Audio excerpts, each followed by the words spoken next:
Back in the 19th century, a group of Scottish lawyers and entrepreneurs conceived a way to tackle a tough choice facing investors of either very low returns or very high risk, with the creation of the first investment companies. These vehicles were a way to spread investment risk with a single share, to allow the investor of moderate means the same advantage as the large capitalist in diminishing risk. These pioneering investment companies used this advantage to seek out investments in high-growth sectors and the cutting-edge technologies of the day, in what were then emerging markets. Fast forward to today, and the majority of investment companies restrict their investments to stock market-listed companies. Listed private equity is different.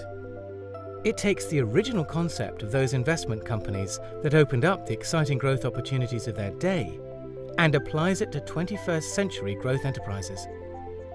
More than a century later, this is still the most effective way for investors to access this exciting part of the equity market. Rather than sticking to listed companies, they can invest in unloved divisions of conglomerates, family-owned businesses, entrepreneurial ventures, state-owned companies, private infrastructure projects.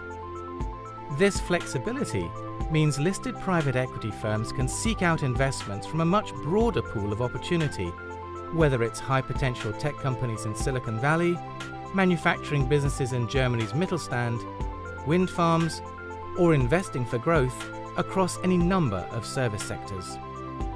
Because listed private equity companies take a meaningful slice of each investee company, which are all privately held, the model is one of ownership and engagement.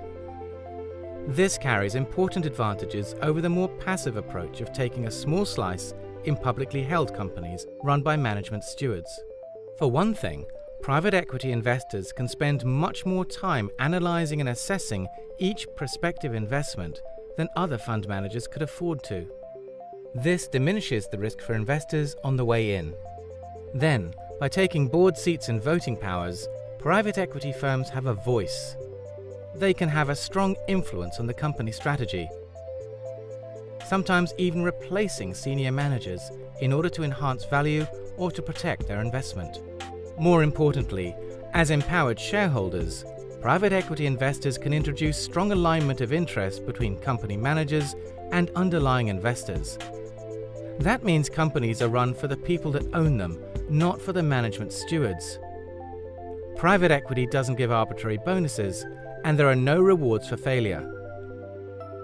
This sensible approach to active management builds on the tried and tested approach of the original investment companies, that of providing diversified ownership of privately held assets through public market vehicles, in a way that seeks to improve investor outcomes. Investing is never easy, and this is especially true in the private company market. It takes time and costs money. The model may be robust, but there is execution risk, and not every private equity manager outperforms. Those that do tend to do so consistently and repeatedly. Investors that can identify such skillful private equity managers will have found a powerful alpha engine able to deliver through the cycles.